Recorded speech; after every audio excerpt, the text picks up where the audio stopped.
पुण्यातल्या कॅफे आणि रेस्टॉरंट्स मध्ये गिटार वाजवणारा गाणारा हा कलाकार, तिथून सुरू झाला एक प्रवास जो स्थळ पुणे म्हणत अख्ख्या महाराष्ट्राचा फेवरेट झाला. आज त्याची डिजिटल फॅमिली तब्बल 35 लाख फॉलोअर्सची आहे. पण हा प्रवास फक्त व्हायरल रील्सचा नाही. आज त्याचा स्वतःचा लाईव्ह शो आहे जो तो देश विदेशात करतोय. मोठमोठ्या दिग्गजांनी ज्याचं कौतुक केलंय असा हा आपला क्रिएटर. आणि हे सगळं कसं शक्य झालं? कारण व्हायरल होण्याआधी त्याची 300 ते 400 व्हिडिओची सातत्यपूर्ण मेहनत आहे. गुरुकुल पद्धतीनं केलेलं थिएटर आहे.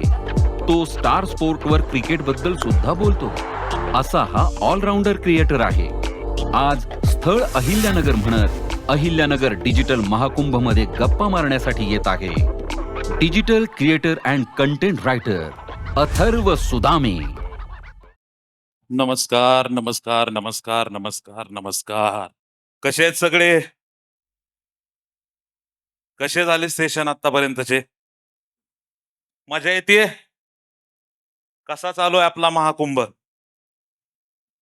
कसा चालू आहे? आवाज कमी आहे जरा. चला तर मग आता तुम्ही आपला महाराष्ट्राचा सगळ्यात आवडता कॉन्टेंट क्रिएटर त्याची एव्ही बघितली.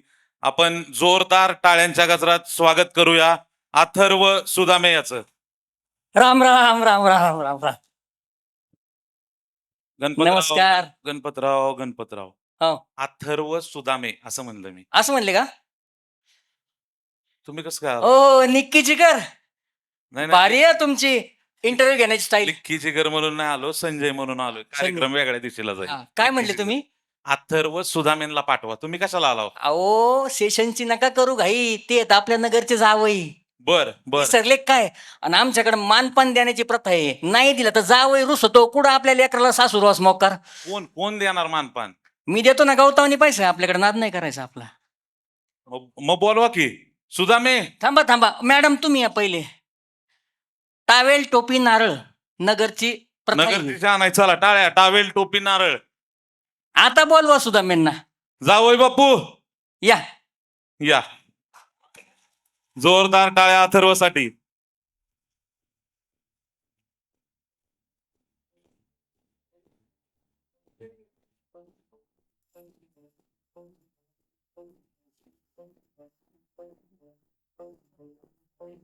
जावयांना टावेल टोपी नाही, हे काय बरोबर नाही.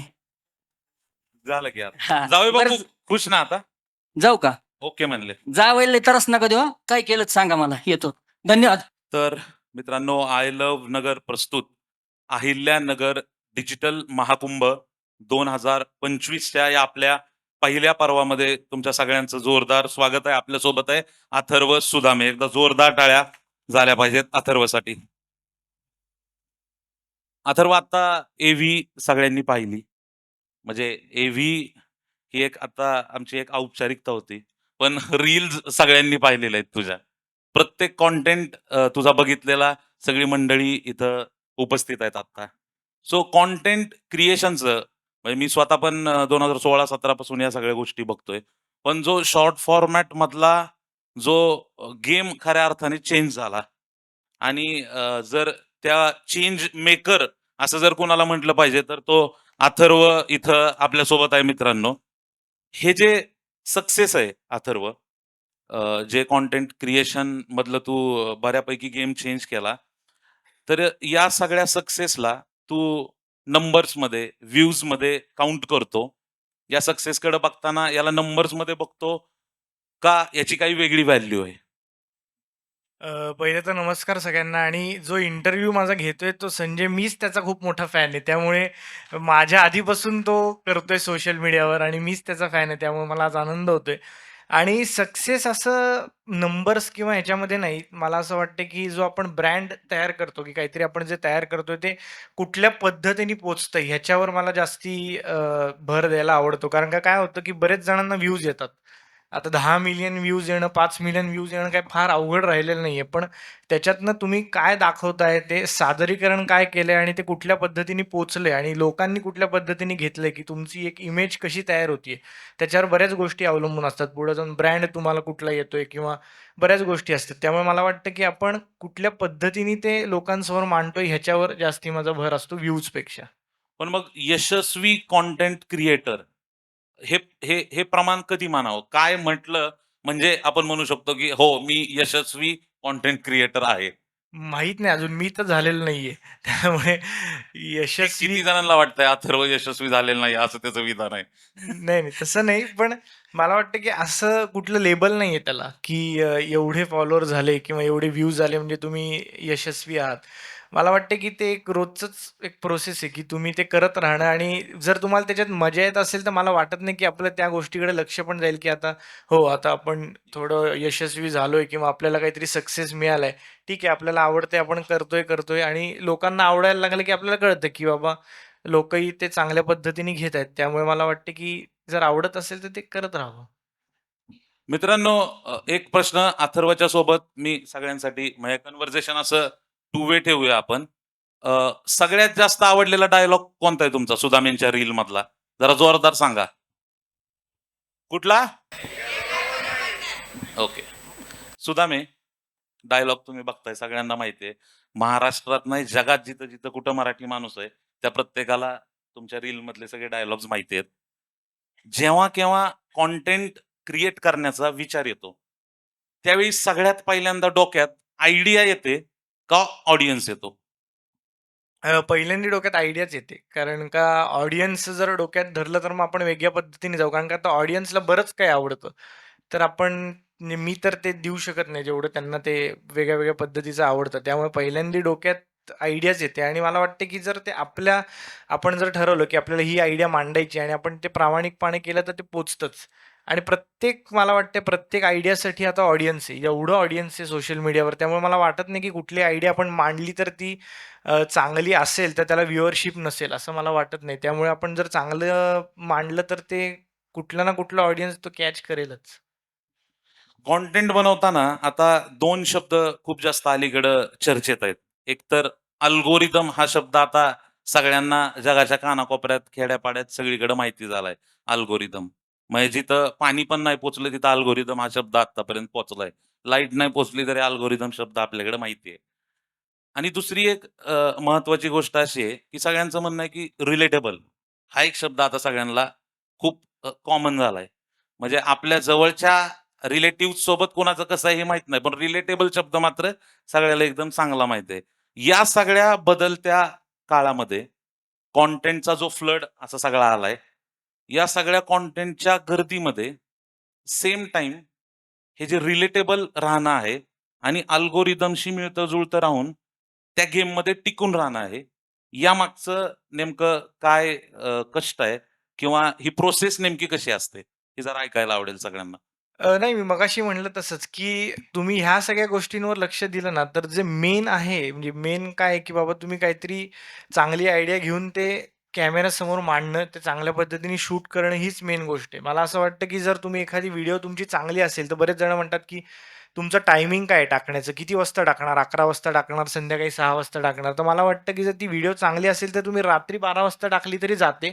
हे मी स्वतः केलेलं आहे. कारण का मी एक व्हिडिओ केलेली क्रिकेटर्ससोबत, तर ते मी एडिट केल्यावर असं वाटलं, की नाही आत्ता शूट केली तर ती आत्ताच टाकू. मला राहवलं नाही म्हणून मी रात्री 11:30 ला टाकली तरी ती चांगली वर्क झाली. त्यामुळे मला वाटत नाही, की त्या कुठल्याही अल्गोरिदम असेल किंवा बाकीच्या गोष्टी आहेत त्या काही तुमच्यामध्ये येतील. मला वाटते जर तो कंटेंट चांगला असेल तर तुम्ही कितीही वाजता टाका.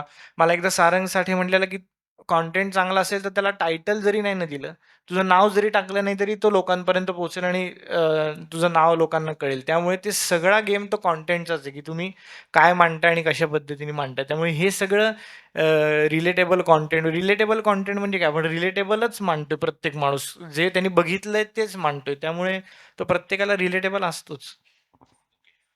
आजपर्यंत अथर्व बरेच सेलिब्रिटीज असतील, कित्येक पॉप्युलर आपल्या महाराष्ट्रातली, भारतातली सगळी माणसं असतील यांच्यासोबत तू अभिनेते असतील, नेते असतील, काही कलाकार असतील, काही सामाजिक क्षेत्रात काम करणारी माणसं असतील, प्लेयर्स असतील, अशा सगळ्यांसोबत तू रील्स बनवले. पण तुझं अजून असं ड्रीम कोलॅबोरेशन काय आहे?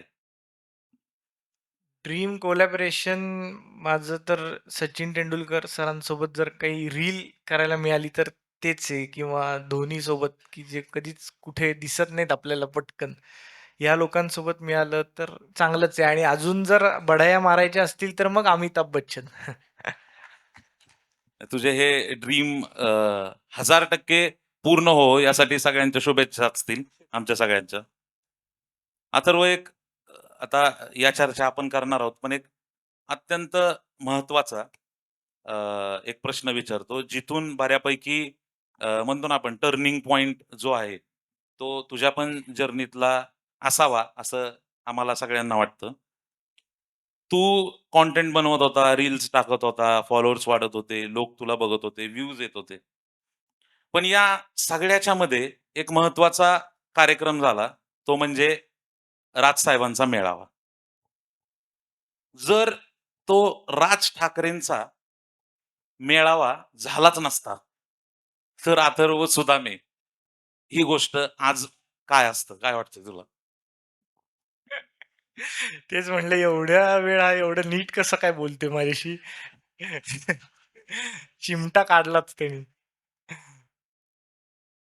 झाला नसता तर त्याच्या आधी पण जसं तू म्हणला तसं फॉलोअर आणि व्ह्यूज, किंवा लोक ओळखत होती, किंवा लोकांपर्यंत काम पोहोचत होतं. पण त्याच्यानंतर जो रिस्पेक्ट वाढला ना, तो मी त्या एका वाक्याने काय होऊ शकतं, म्हणजे त्या माणसाच्या, बरं का.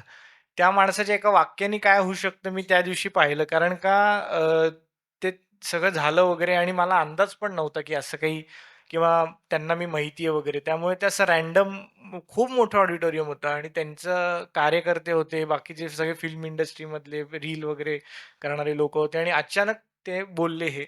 आणि मला वाटते त्याच्यानंतरच्या पुढच्या एक 10 ते 12 तासात म्हणजे 1 ते 1.5 लाख फॉलोवर वाढले, आणि लोकं जे रस्त्याने "ए सुदामे" असं करतात. "ओ सुदामे काय म्हणता?" असं असं एकदम. तर हा जो डिफरन्स आहे तो मी खूप मोठ्या प्रमाणात बघितला. आणि काय होऊ शकतं तर हेच आहे, की मला आठवतंय, आम्ही ऑस्ट्रेलिया, न्यूझीलंडला शो करायला गेलेलो तेव्हा तिकडची लोकं आली आणि भेटली वगैरे, आणि ते असं म्हणत होती, की "अरे, हे राज साहेबांचे फेव्हरेट आहेत ना, यांचं नीट बघा." असं. तर म्हणजे मला कळलं, की बापरे! म्हणजे हा एका वाक्याचा किंवा त्या माणसाचा इम्पॅक्ट काय. त्यामुळे गेम एक वेगळ्या पद्धतीने चेंज झाला. म्हणजे फक्त व्ह्यूज आणि लाइक्सचा तर वेगळाच गेम, पण हा जो गेम चेंज झाला तो एक वेगळ्या पद्धतीने झाला. जनरल क्रिएटर्सला ब्लू टिक मिळतो. ब्लू टिकच्या वरची एक गोष्ट आहे, ती तू अनलॉक केली. एक एक हायपोथेटिकल सिच्युएशन सुद्धा मी आपण कन्सिडर करू. एक आठवड्यासाठी जर एवढ्या मोठ्या क्रिएटरचा फोन आपण काढून घेतला आणि जर तुला Instagram वापरण्यावरती बंदी आणली, तर काय होईल? नाही, फोन माझ्याकडून काढून घ्यावा ही माझ्या बायकोची इच्छा आहे, माझ्या आई-वडिलांची इच्छा आहे, की ह्याच्याकडनं 1 आठवड्यासाठी फोन काढून घ्यावा. पण अवघड होईल खरं तर, म्हणजे कारण का आता इतकी सवय झाली आहे त्या फोनची आणि त्या सगळ्याच गोष्टींची, की 1 आठवडा म्हणजे वेडच लागेल. काय म्हणजे रील्स जर गेल्या नाही तर किती रीच डाउन होऊ शकतो? आठवडाभर रील्स काय? किती रीच डाउन होईल आठवडाभर रील नाही टाकले तर? नाही, मला ह्या गोष्टीचा विचारच करायचा नाहीये, कारण का ते मला सहन होणार नाही. त्यामुळे जे चाललंय ते बरं चाललंय. सुदामे, इन्फ्लुएन्सर ही टर्म खूप अलीकडं प्रचलित झाली आपल्याकडं आणि आता प्रत्येक ठिकाणी कंटेंट क्रिएटर सोबत इन्फ्लुएन्सरची सुद्धा संख्या वाढत चालली. पण हे सगळं ज्यावेळी तू करत होतास, म्हणजे तू एकदम पहिल्या रील पर्यंत जा. मला सुद्धा माहिती आहे, की काही तू जसे-जसे व्हिडिओज बनवत होता तू आम्हालाही त्या गोष्टी कासरीला पण तू त्या गोष्टी शेअर करत असायचा. एकदम सुरुवातीच्या काळातले पहिले व्हिडिओज हे बनवत असताना अ, नेमकं घरच्यांचं मत काय होतं या सगळ्यामागं? घरच्यांचं खरं तर काहीच मत नव्हतं. त्यांचं एवढंच होतं, की डिग्री घे एक बास. ह्याच्या पलीकडे त्यांचं असं वेगळं काही मत नव्हतं. पण असं विरोध वगैरे कधी नव्हता, की नको हे करू नको किंवा काय. तर त्यांचं एवढंच होतं, की चल बाकीचं काही फालतूगिरी करत नाहीये, हे करतोय तर ठीक आहे, एवढं तर कर. पण असं म्हणजे असं काही नव्हतं, की चल तू हे करतोय का आमचा सपोर्ट आहे, हे घे 50,000 चा कॅमेरा, असं नव्हतं. पण एका पद्धतीने असं होतं, की "तू तुझं कर, बघू काय होतंय." त्यामुळे असा विरोध वगैरे काही नव्हता, सपोर्टच होता. ओके. तू आता बोलताना सांगितलं, की ऑडियन्सच्या पण अगोदर काही गोष्ट येत असेल, तर ती आयडिया आणि अथर्व तुझ्या रील्स मधला सगळ्यात इंटरेस्टिंग पार्ट आहे, तो म्हणजे त्याच्यासोबत असणारी गाणी. कारण तू रील्समध्ये मी असं म्हणेल, की बऱ्यापैकी गाणी तू रिवाईव्ह केली परत एकदा. तुझ्या रील्सनी ती रिवाईव्ह केली मराठी गाणी. तर ही गाणी निवडणं आणि ती आपल्या रील्स सोबत असणं, याच्या मागची प्रेरणा काय होती? हा कॉन्सेप्ट किंवा ही आयडिया तुला कशी ट्रिगर झाली? नाही गाणी रिवाईव्ह मी केली अशी म्हणू नको. कारण का काय होतं, YouTubeवर ते गाणं मी सर्च केलं, की तिथं खाली येतं, की कोणाची तरी कमेंट असती, "thanks Atharva Sudame for reviving this song" वगैरे. आणि मग त्याच्या खाली एक 400 वगैरे रिप्लाय असतात. त्याच्यातले 100 शिव्या असतात. "हे अथर्व सुदामे जन्मला तरी होता का हे गाणं असताना?" वगैरे. त्यामुळे ते तुझ्यापर्यंत येईल.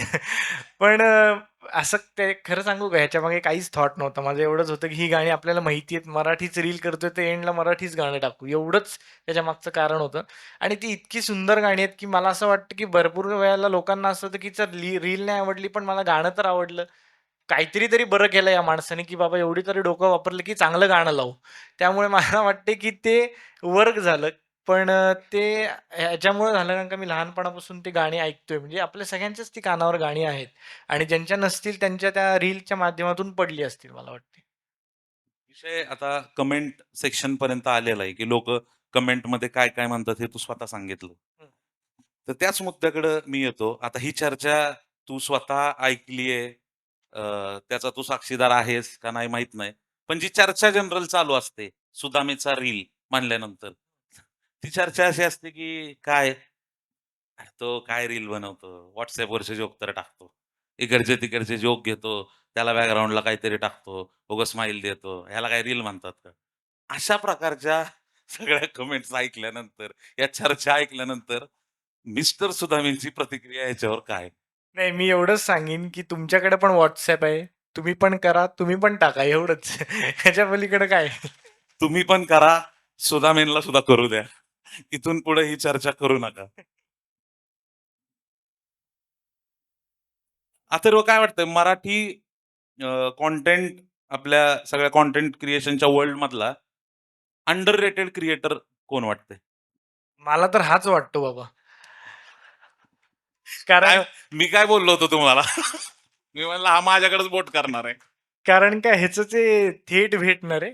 थेट भेट विथ निक्की जिगर याचा जो कार्यक्रम आहे, तुम्ही सगळ्यांनी पाहिला असेल, नसेल पाहिला तर पहा.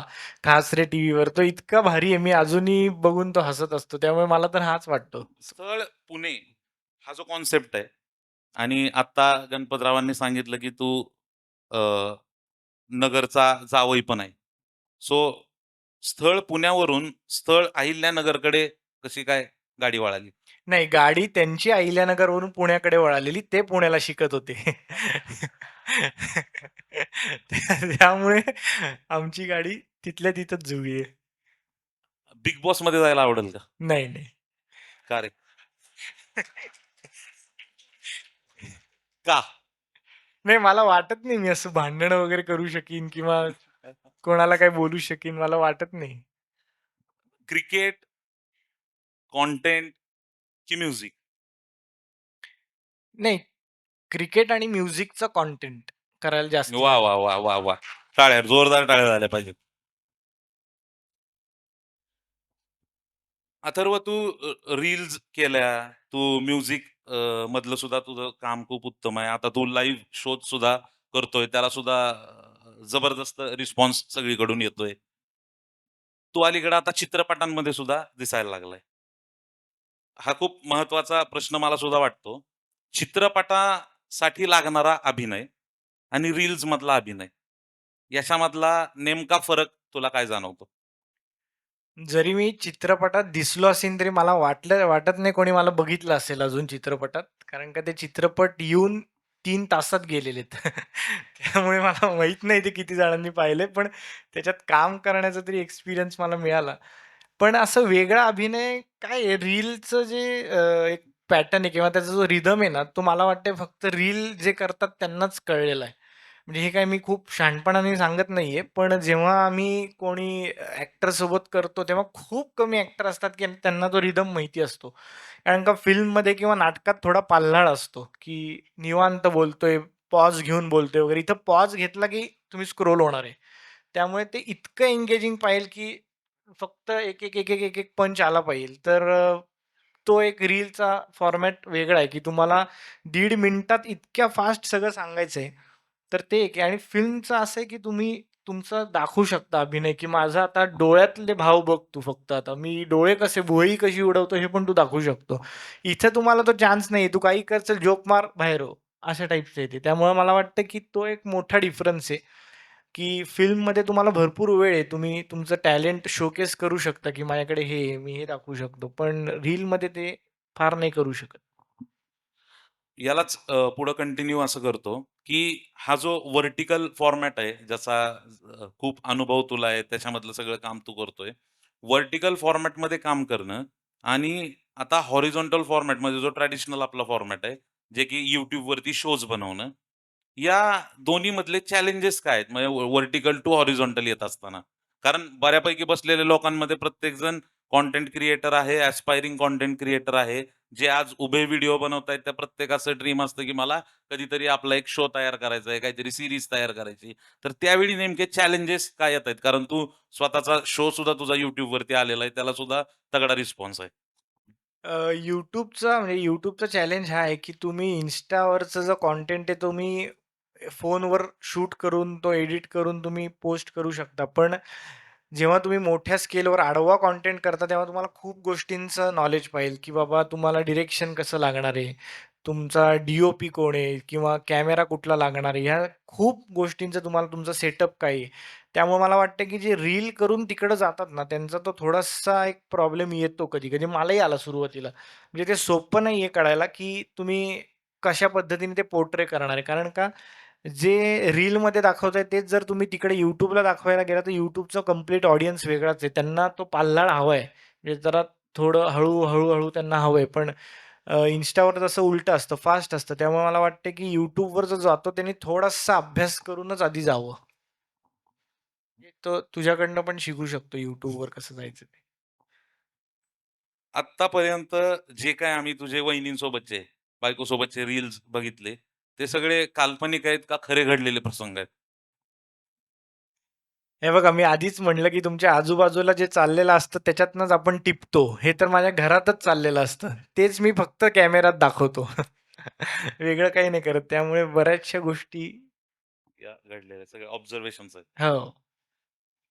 एक आत्तापर्यंतचा विचित्र फॅन मोमेंट काय आहे? म्हणजे चांगला का वाईट? विचित्र आता तू कशाही अर्थाने सांग. ठीक आहे. नाही विचित्र असा काय म्हणतात त्याला, की काही-काही लोकं असतात ना, की ती येतात, "ओ सुदामे या इकडं. या फोटो काढा." पण फोटो त्यांना काढायचा तेच मला बोलवतात, "या इकडे फोटो काढा." नक्की कळत नाही, की फोटो काढायचा आहे कोणाला किंवा काही-काही असे पैलवान-बिलवान येतात, या, या इकडे चहा घेऊ, या. या खाणार का मटण-बिटन या. अहो नाही जेवलोय वगैरे. नाही, नाही या. अहो काय तुम्ही आम्हाला त्यामुळे हे मला असं टॅकल टॅकल करायला अवघड जातं. आता त्यांना कुठनं वाटतं, की मी असं करत असेन माहीत नाही. पण ह्या गोष्टी जरा अवघड जातात. पण असे विचित्र भेटत असतात. त्यामुळे म्हणजे असं बाहेर आता आमचा कंटेंटच रस्त्यावर असतो. आपल्याला जावंच लागतं.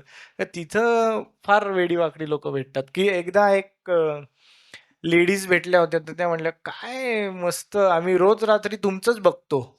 एवढंच म्हणा. आणि तो सगळ्या लेडीजचा कार्यक्रम होता. माझी बायको पण तिथं होती.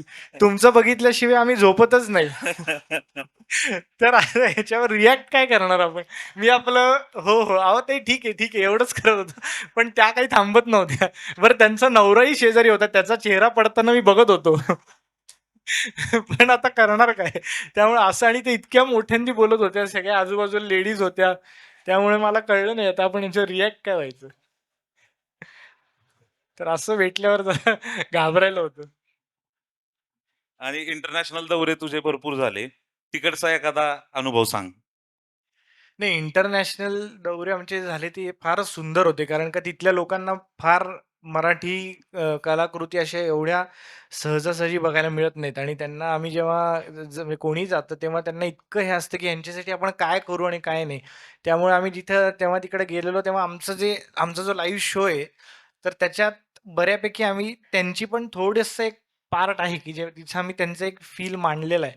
त्यामुळे त्या ह्याला म्हणजे आपण जेव्हा महाराष्ट्रात आम्ही तो शो करतो तेव्हा तर लोकं टाळ्या वाजवतात मस्त, मस्त एवढ्यापर्यंतच असतं. पण जेव्हा आम्ही तिकडे करतो तेव्हा ते अक्षरशः रडतात. म्हणजे आम्हाला आमचा शो झाल्यावर एक मुलगी म्हणली, की "मी इकडे शिकायला आहे आणि माझे आई-वडील पुण्या का मुंबईला असतात. पण मी आता हा शो झाल्यावर ठरवलं, की मी इथं कायमची राहायला आलेली. पण आता मी हा शिक्षण झाल्यावर मी परत त्यांच्याकडेच जाईन." त्यामुळे एवढा ते इम्पॅक्ट त्यांच्यावर त्या शोचा पडतो. त्यामुळे त्यांचा जो फील आहे तिकडे गेल्यावर तो एक वेगळाच आहे. अजून एक कॉमन चर्चा असते रील्स या विषयाला जसा रिस्पॉन्स मिळत गेला, ती अशी की "अरे, हे रील्सवाले खूप पैसे मागतात राव. एवढ्या-एवढ्या 1 मिनिटाच्या रीलसाठी ह्यांना एवढे पैसे द्यायचे काय?" अशा प्रकारच्या चर्चा कानावर आल्यानंतर काय, काय अशा सगळ्या मंडळींना सांगावसं वाटतं? नाही, आम्ही मागतो खूप, पण देत नाहीत कोण आम्हाला. आम्ही मागतो भरपूर, पण देत नाहीत. मराठी क्रिएटर्समध्ये कोलॅबोरेशन्सची कमतरता आहे, असं जाणवतंय का? हो, म्हणजे मी ह्याला म्हणलं होतं, की खासरेसोबत मला काहीतरी करायचा चान्स दे. हा म्हटला, "नाही थांब आधी मोठा हो, मग बघू" वगैरे असं. त्यामुळे अजून मला वाटत नाही मी मोठा झालोय. कारण का ह्यानी पहिलाच प्रश्न विचारला, की कधी वाटतं, की आपण प्रस्थापित झालोय? त्यामुळे अजून तर नाही झालो, कारण का ह्यानी तर बोलवलं नाहीये. त्यामुळे कोलॅबोरेशनची कमी नक्की आहे. नाही, लवकरच एक काहीतरी गंमत तुम्हाला बघायला मिळणार आहे. खासरे आणि अथर्व सुदामे अशी. अथर्व, ह्या सगळ्या आत्तापर्यंतच्या जर्नीमध्ये जो काही सगळे अनुभव तुला आले, एकंदरीत हे बघून पुढच्या 5 वर्षानंतरचं मराठी कंटेंट क्रिएशनची कम्युनिटी काय असेल? काय फ्युचर आहे कंटेंट क्रिएशनचं असं तुला जाणवतंय? मी खरं सांगू का, मला वाटतच नाही, की अजून मराठी कंटेंट क्रिएटर्सची कम्युनिटी झाली आहे. म्हणजे कंटेंट क्रिएटर्स आहेत, सगळेच खूप चांगले आहेत, पण कम्युनिटी अजून झालेली नाही. जशी फॉर एक्झाम्पल आपण मुंबईत एक कम्युनिटी आहे काही क्रिएटर्सची, ती त्यांची खरंच कम्युनिटी. पण आपल्या इथे अजून ती झालेली नाहीये. आणि ती झाली तर मराठीचा जो सीन आहे तो एक वेगळ्या पद्धतीने बदलेल. पण मला वाटते, की त्याच्यासाठी फार लोकांनी एकत्र येऊन काहीतरी म्हणजे आता काय आहे, काय होतं मराठी जसं फिल्मच्या बाबतीत मला होतं का नाही माहीत नाही. पण कंटेंटच्या बाबतीत तर होतं, की "मस्त रे, काय कंटेंट करतो तू." तिकडे "हे याचं कसलं? ए ह्याला कोण?" असं खूप आहे. त्यामुळे ते अजून जी कम्युनिटी व्हायला पाहिजे किंवा जे एका लेव्हलला जायला पाहिजे मराठी म्हणून, ते आपण अजून गेलेलो नाहीये. त्यामुळे जर ते चेंज झालं तर 5 वर्षात मग प्रत्येक घरात म्हणजे जेव्हा कोणी म्हणेल, की मला आता कंटेंट क्रिएटर व्हायचंय, तर त्याला त्याचे आई-वडील नाही म्हणणार नाहीत. इतकं बदलू शकतं. नक्कीच. आपण रॅपिड फायर राउंडकडं आता वळूया. आम्ही काही तुला इथं फोटोज दाखवू. त्यापैकी एक-एक गोष्ट आपण पुढे दाखवूया. दादा, फेव्हरेट क्रिकेटर सचिन तेंडुलकर की विराट कोहली? सचिन तेंडुलकर. क्रिकेटमधलाच पुढचा रॅपिड फायरचा प्रश्न आहे. हर्षा भोगले की संजय मांजरेकर? पण संजय मांजरेकर मी आत्ता म्हणेन, कारण का त्यांनी मला आत्ता माझा कार्यक्रम नवीन सुरू झाला YouTubeवर क्रिकेटरसोबत. तर तो पहिला एपिसोड मी त्यांच्यासोबत केला. तर आत्तासाठी संजय मांजरेकर. लक्ष्मीकांत बेर्डे की अशोक सराफ? नाही असं तर सांगणं अवघड आहे. पण मी अशोक सराफांना भेटलोय त्यामुळे अशोक सराफ आणि त्यांचं काम जास्ती पाहिलंय त्यामुळे ते. उद्धव ठाकरे की राज ठाकरे?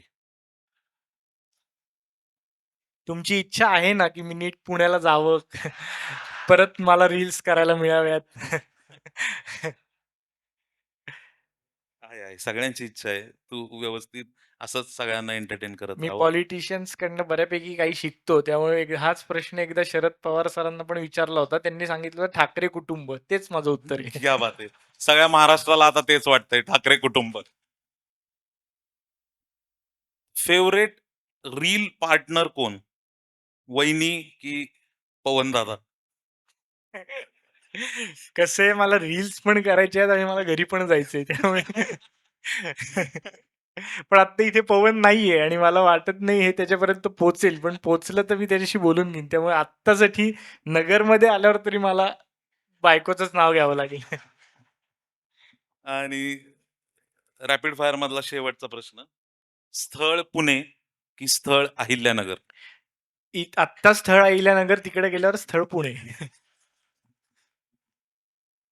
अथर्व, आता ज्या एका महत्वाच्या प्रश्नासाठी सगळेजण आम्ही इथं जमलोय आणि सगळ्यांना ती गोष्ट ऐकायला आवडेल, तो अत्यंत महत्वाचा प्रश्न म्हणजे एका रील मधून किती पैसे मिळतात?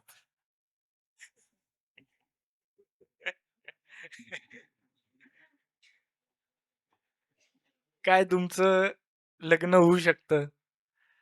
तुम्हाला एखादा बाप त्याची मुलगी देऊ शकतो आणि काही नाही. तुम्ही खाऊ पिऊ शकता 2-3 वेळेचं. जास्तीच भूक लागली तर चौथ्याही वेळा तुम्ही खाऊ शकता. एवढे पैसे मिळतात. आता तो आकडा तुम्ही तुमचाच ठरवावा. किती शून्य लावायचे ते आपापल्या परीनेच प्रत्येकाने शून्य आधी लागतात त्या आकड्याच्या. तर मित्रांनो, हा होता आपल्या सगळ्यांचा आवडता कॉन्टेंट क्रिएटर अथर्व सुदामे. एकदा जोरदार थँक टाळ्या यू. सुदामेंसाठी. अथर्व, एक डायलॉग. अरे, असं इकडे येऊन डायलॉग म्हणायला लावणं हे काही बरोबर नाही.